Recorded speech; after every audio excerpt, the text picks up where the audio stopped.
الحمد للہ وکفا وسلام علی عبادہ الذین اصطفیٰ اما بعد۔ آج کل ہماری مسجدوں، مذہبی مقامات اور دینی اجتماعات کی ایک پہچان گداگروں اور بھکاریوں کا ازدحام اور ایک خاص لے اور دھن میں ان کی طرف سے سوالیہ کلمات کی تکرار بھی ہے۔ ان میں بعض کے اندر الہا کی زیادہ صلاحیت ہوتی ہے اور آپ کے لیے ان کو نظر انداز کر کے آگے بڑھ جانا دشوار ہوتا ہے۔ بعض کی ذرات رندانہ بھی قابل دید ہوتی ہے۔ اگر آپ انہیں بھیک نہیں دیں یا بھیک کی مطلوبہ مقدار نہیں دیں تو ان کی خشمگی نگاہ کو سہے بغیر چارہ نہیں۔ کچھ ایسے فرزانے بھی ہیں جو آپ کو دو چار صلواتیں سنانے سے بھی نہیں چوکتے۔ وہ اس طرح سوال کرتے ہیں کہ ناواقف آپ کو ان کا مقروض سمجھ بیٹھے۔ مذہبی مقامات کے علاوہ سیاحتی مقامات، ریلوے اسٹیشن، بس اسٹینڈ اور ٹریفک سگنل کی جگہیں جہاں گاڑیوں کے رکنے کی نوبت آتی رہتی ہے، اس گروہ کے پسندیدہ اور مستجاب مقامات ہیں۔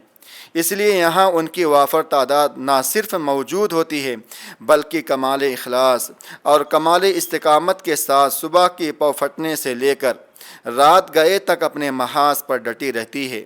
پولیس والوں کا محصول اور گاہے ڈنڈوں کے ذریعہ ان کی تنبیہ اور دینے والوں کی ڈانٹ ڈپٹ ان کو نہ ملول خاطر کرتی ہے اور نہ ان کے پائے استقامت میں کوئی تزلزل آنے دیتی ہے۔ اس لحاظ سے ثابت قدمی میں وہ ایک نمونہ کا درجہ رکھتے ہیں۔ ایک گداگر اور بھکاری بھی انواع و اقسام کے ہیں، کچھ صحت مند و توانا، کچھ واقعی مریض اور زیادہ تر مصنوعی مریض اور معذور عام طور پر بیکار شمار کیے جاتے ہیں، لیکن اس میدان میں وہ نہایت کارآمد اور مفید ہیں۔ اس لیے بہت سے صحت مند بھکاری نابینا اور معذور فقیروں کا تعاون حاصل کرتے ہیں اور ایک دوسرے کی مدد سے پتھر دلوں کو موم بنانے کا کام انجام دیتے ہیں۔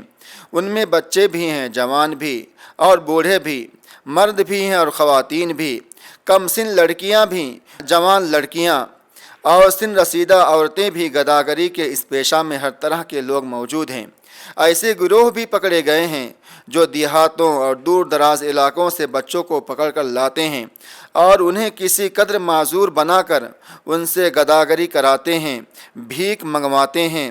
زمانہ کی ترقی کے ساتھ ساتھ گداگری اور بھیک مانگنے کے لیے بھی جدید ذرائع کا استعمال شروع ہو گیا ہے۔ چنانچہ بعض فقراء انٹرنیٹ کی مدد سے عالمی سطح پر اپنی رسائی کو وسیع کرنے کے لیے کوشاں ہیں۔ ایسا محسوس ہوتا ہے کہ گداگروں کا یہ گروہ اس کو ایک آسان اور سہولت بخش ذریعہ معاش تصور کرتا ہے۔ چند ماہ پہلے اخبارات میں خبر آئی تھی کہ حیدرآباد میں گداگروں اور بھکاریوں کی آمدنی کا اوسط 3 تا 4 ہزار روپے ماہانہ ہے۔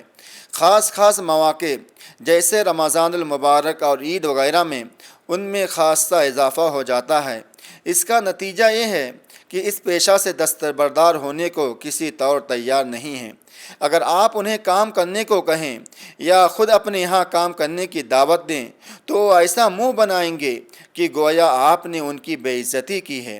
غرض وہ اپنے پیشہ پر قانع بھی ہیں اور مطمئن بھی، اور انہیں اس پر نہ کوئی حجاب ہے اور نہ عار۔ اس بات سے مزید دکھ ہوتا ہے کہ ان میں بہت ہی قابل لحاظ تعداد ہمارے مسلمان بھائیوں کی ہے، اور جس امت کو سب سے بڑھ کر غنا اور استغنا کی تعلیم دی گئی ہے وہی اس اخلاقی بیماری میں پیش ہے۔ اسلام سے پہلے بعض مذاہب میں مذہبی لوگوں کے لیے کسب معاش کی اجازت نہیں تھی، اور ان کا گزر اوقات اسی طرح ہوتا تھا کہ وہ لوگوں کے سامنے دست سوال دراز کریں اور لوگوں کی نظر و نیاز پر زندگی گزاریں۔ ہندو بھائیوں کے ہاں برہمن کے حقوق میں یہ بات شامل تھی، لوگ اسے دان کیا کریں۔ بدھسٹوں کے یہاں مذہبی رہنماؤں اور بھکشوں کو کسب معاش کی ممانعت ہے اور وہ لوگوں کی دکشنا پر زندگی گزارتے ہیں۔ عیسائیوں کے ہاں جب رہبانیت اور ترک دنیا کے فلسفہ نے قبول عام حاصل کیا تو نہ صرف مذہبی رہنما بلکہ عوام بھی زاہد قسم کے لوگوں نے اس بات کو ضروری سمجھا کہ وہ کسب معاش چھوڑ دیں اور لوگوں کے دیے ہوئے پر اپنی زندگی گزاریں، لیکن اسلام نے اول روز سے ہی کسب معاش کو ضروری قرار دیا۔ قرآن نے کہا کہ اللہ کی بندگی سے فارغ ہونے کے بعد کسب معاش کی کوشش کرنی چاہیے، اور مال کو فضل الہی سے تعبیر کیا۔ جمعہ پارہ نمبر 28۔ رسول اللہ صلی اللہ علیہ وسلم نے خود تجارت فرمائی ہے۔ حضرت ابو بکر، حضرت عمر، حضرت عثمان اور اکابر صحابہ رضوان اللہ تعالی علیہم اجمعین نے تجارت کی۔ حضرت علی اور بہت سے صحابہ نے محنت و مزدوری کر کے اپنی ضروریات پوری کیں اور تلاش رزق کی تحسین فرمائی گئی۔ اسلام نے توکل کی تعلیم ضرور دی، لیکن لوگوں نے جو بے عملی اور فرائض سے پہلو تہی کو توکل کا نام دے رکھا تھا، اس کی بھی اصلاح فرمائی۔ اسلام نے بتایا کہ توکل یہ نہیں کہ اسباب دنیا کو ترک کر دیا جائے، بلکہ توکل اسباب کو اختیار کرنے کے بعد نتائج کو اللہ پر چھوڑ دینے کا نام ہے۔ اس لیے کسب معاش توکل کے منافی نہیں۔ گداگری، بھکاری پیدا ہی اس لیے ہوتے ہیں کہ انسان کسب معاش کی تگ و دو سے دل چرانے لگے۔ اس کے سدباب کے لیے آپ صلی اللہ علیہ وسلم نے ایک طرف کسب معاش کی اہمیت کو واضح فرما کر گداگری کے اصل سبب کو ختم کرنا چاہا، اور دوسری طرف گداگری کی مذمت بھی فرمائی اور اسے سختی سے منع کیا۔ ایک صاحب رسول اللہ صلی اللہ علیہ وسلم کی خدمت میں آئے اور کچھ سوال کیا۔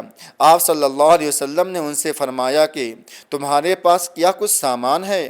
اس نے کہا میرے پاس تو محض ٹاٹ اور پیالہ ہے۔ آپ صلی اللہ علیہ وسلم نے وہ دونوں چیزیں منگوائیں اور ان کی ڈاک اور بولی لگوائی۔ ایک صاحب نے 1 درہم قیمت لگائی، دوسرے شخص نے 2 درہم۔ آپ صلی اللہ علیہ وسلم نے اسے 2 درہم میں فروخت کر دیا۔ پھر 1 درہم میں کلہاڑی کا پھل منگایا اور کلہاڑی بنا کر اسے حوالہ کر دیا، اور 1 درہم اسے دے کر ارشاد ہوا کہ اس سے اپنی ضرورت پوری کریں، اور کلہاڑی سے لکڑی کاٹ کر لائیں اور فروخت کریں، اور 1 ماہ تک پھر کہیں بھیک مانگتے ہوئے نظر نہ آئیں۔ ان صاحب نے اس ہدایت پر عمل کیا اور 1 ماہ کے بعد اس حال میں تشریف لے آئے کہ کئی درہم ان کے پاس موجود تھے، اور وہ گداگری اور بھیک مانگنے کی عادت کو چھوڑ چکے تھے۔ آپ صلی اللہ علیہ وسلم نے فرمایا، یہ بات کہ تم اپنی پیٹھ پر لکڑی کے گٹھے کاٹ کر لاؤ اور اسے فروخت کرو، اس سے بہتر ہے کہ تم لوگوں کے سامنے دست سوال پھیلاؤ، وہ چاہیں تو دے دیں، چاہے تو نہیں۔ اس طرح کے بعض اور واقعات بھی منقول ہیں۔ حضرت ابو ہریرہ رضی اللہ تعالیٰ عنہ راوی ہیں کہ 2 شخص خدمت نبوی میں حاضر ہوئے اور کچھ طلب کیا۔ آپ نے مشورہ دیا کہ جنگل جاؤ، لکڑی کاٹو اور اسے فروخت کرو۔ انہوں نے ایسا ہی کیا۔ پہلے لکڑیاں بیچ کر کھانے کی اشیاء خریدیں، پھر سونا خرید لیا، پھر سواری کے لیے گدھے خرید لیے، اور کہنے لگے کہ اللہ تعالیٰ نے ہمارے لیے رسول اللہ صلی اللہ علیہ وسلم کے حکم میں برکت رکھی ہے۔ آپ صلی اللہ علیہ وسلم نے سوال کرنے سے صحابہ کو اس درجہ منع فرمایا اور اس کی تعلیم دی کہ وہ معمولی چیزیں مانگنے سے بھی احتراز کرتے تھے۔ حضرت ابو بکر رضی اللہ تعالیٰ عنہ کا یہ حال تھا کہ اگر اونٹنی کی لگام نیچے گر جاتی تو اونٹنی کو بٹھاتے اور خود لگام لیتے۔ لگام بھی دوسروں سے مانگنے کے روادار نہیں ہوتے۔ یہ رسول اللہ صلی اللہ علیہ وسلم کی تربیت کا نتیجہ تھا۔ حضرت ابو ذر غفاری رضی اللہ تعالیٰ عنہ اور حضرت ثوبان رضی اللہ تعالیٰ عنہ دونوں کا بیان ہے کہ آپ صلی اللہ علیہ وسلم نے ان سے عہد لیا کہ کسی سے سوال نہ کریں، یہاں تک کہ اگر کوڑا نیچے گر جائے تو وہ بھی دوسروں سے نہ مانگیں۔ حضرت علی رضی اللہ تعالیٰ عنہ سے روایت ہے کہ آپ صلی اللہ علیہ وسلم نے فرمایا، جو شخص مستغنی ہونے کے باوجود سوال کرے وہ اپنے لیے جہنم کی چنگاریوں میں اضافہ کر رہا ہے۔ دریافت کیا گیا مستغنی ہونے سے کیا مراد ہے؟ وما ظہر غنی، ارشاد ہوا جس کے پاس رات کا کھانا موجود ہو، گویا جس شخص کے پاس ایک وقت کا کھانا موجود ہو اس کے لیے دستے سوال دراز کرنا روا نہیں۔ حضرت عبداللہ بن عمر رضی اللہ عنہما فرماتے ہیں کہ سوال قیامت کے دن صاحب سوال کے چہرے پر خراش کی صورت میں ظاہر ہوگا، اب جو چاہے اسے اپنے چہرے پر باقی رکھے۔ اور حضرت حبشی بن جنادہ رضی اللہ عنہ کی روایت میں آپ صلی اللہ علیہ وسلم کا ارشاد منقول ہے کہ جس نے فقر و محتاجی کے بغیر سوال کیا گویا وہ چنگاری کو کھاتا ہے۔ حضرت ثوبان رضی اللہ عنہ کی روایت میں ہے کہ پیسہ رکھنے کے باوجود سوال کرنا قیامت کے دن اس کے چہرے پر عیب کی صورت اختیار کر لے گا۔ غور کیجئے کہ دنیا کی چند روزہ زندگی میں اگر چہرے پر بدنما دھبا آ جائے تو انسان اس کو دور کرنے کے لیے کتنا پریشان ہوتا ہے۔ آخرت کی دائمی زندگی میں جب اہل جنت خوبصورت ترین شباہت میں ہوں گے، انسان کو اپنے عیبدار اور داغدار چہرے پر کتنی شرمساری ہوگی، خاص کر ایسی صورت میں کہ لوگوں کو یہ بات معلوم ہوگی کہ رنگ و نور کی اس بستی میں کوئی شخص اتفاقی اور پیدائشی طور پر بدصورت نہیں ہے، بلکہ اس کی بدصورتی اس کی بدعمالیوں کا عکس ہے۔ کتنا عجیب ہے کہ بننے سنورنے والا انسان اس دائمی بدروئی اور بدصورتی کے بارے میں فکر مند نہ ہو۔ گداگری فقر و احتیاج کا نتیجہ نہیں، بلکہ اس کا اصل سبب تن آسانی اور سہل انگاری اور مفت خوری اور وطن پروری کی خو ہے۔ اس کا سبب یہ ہے کہ انسان نے حیا اور غیرت کی چادر کو تار تار کر دیا ہے۔ اگر انسان میں قوت ارادی اور خودداری ہو اور اپنی عزت و آبرو عزیز ہو تو دوسروں کے سامنے دستے سوال نہیں پھیلا سکتا۔ رسول اللہ صلی اللہ علیہ وسلم نے ارشاد فرمایا کہ جو شخص اپنے آپ کو عفیف و آبرو مند رکھنا چاہے اللہ تعالیٰ اسے عفیف رکھتے ہیں، اور جو مستغنی رہنا چاہے اللہ تعالیٰ اسے استغنا عطا فرماتے ہیں۔ خودداری کے اسی مزاج کو باقی رکھنے کے لیے اسلام نے زکوٰۃ کا اجتماعی نظام قائم کیا کہ لوگ بیت المال میں زکوٰۃ جمع کریں اور بیت المال ضرورت مندوں کا حسب ضرورت تعاون کرے، کیونکہ سرکاری ادارہ سے کوئی مدد حاصل کرنے کی صورت میں انسان کا جذبہ خودداری ختم نہیں ہوتا اور حجاب و حیا کی کیفیت باقی رہتی ہے۔ جب انسان ایک دوسرے سے سوال کرنے لگتا ہے تو پہلے زبان کھولے نہیں کھلتی، دل پر پتھر رکھ کر اپنا مطلب پھیلاتا ہے تو نہ آنکھوں میں خجالت کی کیفیت ہوتی ہے، نہ زبان کو اظہار مدعا میں کوئی جھجک باقی رہتی ہے، اور نہ ہاتھ کو لوگوں کے سامنے دراز ہونے میں کوئی عار۔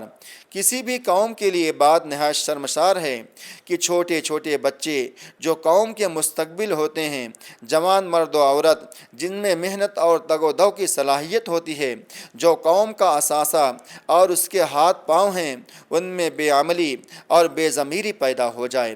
اس سے زیادہ قابل افسوس بات اور کیا ہو سکتی ہے۔ گداگری کے سد باب کے لیے مثبت اور منفی اقدامات کی ضرورت ہے۔ مثبت اقدام یہ ہیں کہ ایسے بچوں کو تعلیم میں لگایا جائے۔ بہت سے سرکاری و غیر سرکاری ادارے ہیں جہاں بچوں کی مفت تعلیم کا انتظام ہے، انہیں ایسے اداروں میں پہنچایا جائے۔ جو خواتین اور مرد کام کرنے کے لائق ہیں انہیں مزدوری پر لگایا جائے۔ آج کل مزدوروں کی کھپت بہت زیادہ ہے۔ اصل دشواری تعلیم یافتہ بے روزگاروں کے لیے ہے، اور گداگری کے پیشہ میں زیادہ تر ناخواندہ اور ان پڑھ لوگ ہیں۔ انہیں محنت و مزدوری پر آمادہ کیا جا سکتا ہے۔ جو لوگ واقعی جسمانی اعتبار سے معذور ہوں ان کے لیے اقامت گاہیں قائم کی جائیں یا گورنمنٹ کی طرف سے بنے ہوئے رفاہی اداروں تک ان کو پہنچایا جائے۔ منفی اقدام سے مراد یہ ہے کہ گداگری کی حوصلہ شکنی کی جائے۔ مسجدوں اور درگاہوں کے ذمہ داران انہیں وہاں بیٹھنے اور بھیک مانگنے سے روکیں۔ مذہبی اجتماعات، جمعہ و عیدین کے مواقع پر بھی انہیں بھیک مانگنے سے منع کیا جائے اور ان کی حوصلہ شکنی کی جائے، ان کو بھیک نہ دی جائے۔ یہ بھیک مانگے تو کام کرنے کی ترغیب دی جائے، اس طرح ان کی حوصلہ شکنی ہوگی اور یہ باعزت طریقے پر کمانے کی عادی ہوں گے۔ بہت سے لوگ جمعہ وغیرہ میں کھلے پیسے لے کر آتے ہیں اور روپیہ 2 روپیہ ہر فقیر کو دیتے جاتے ہیں۔ بظاہر کار خیر ہے، لیکن بالواسطہ اپنی قوم کے ایک گروہ کو گداگری کا عادی بنانا ہے۔ اس لیے اس سے اجتناب ہی قوم کے مفاد میں ہے۔ رسول اللہ صلی اللہ علیہ وسلم کا اسوہ ہمارے سامنے موجود ہے کہ ایک طرف آپ صلی اللہ علیہ وسلم نے بھیک مانگنے والوں کو دینے سے انکار کر دیا اور دوسری طرف انہیں محنت و مزدوری کر کے اپنی ضروریات پوری کرنے کی ترغیب بھی دی اور اس کی تدبیر بھی فرمائی۔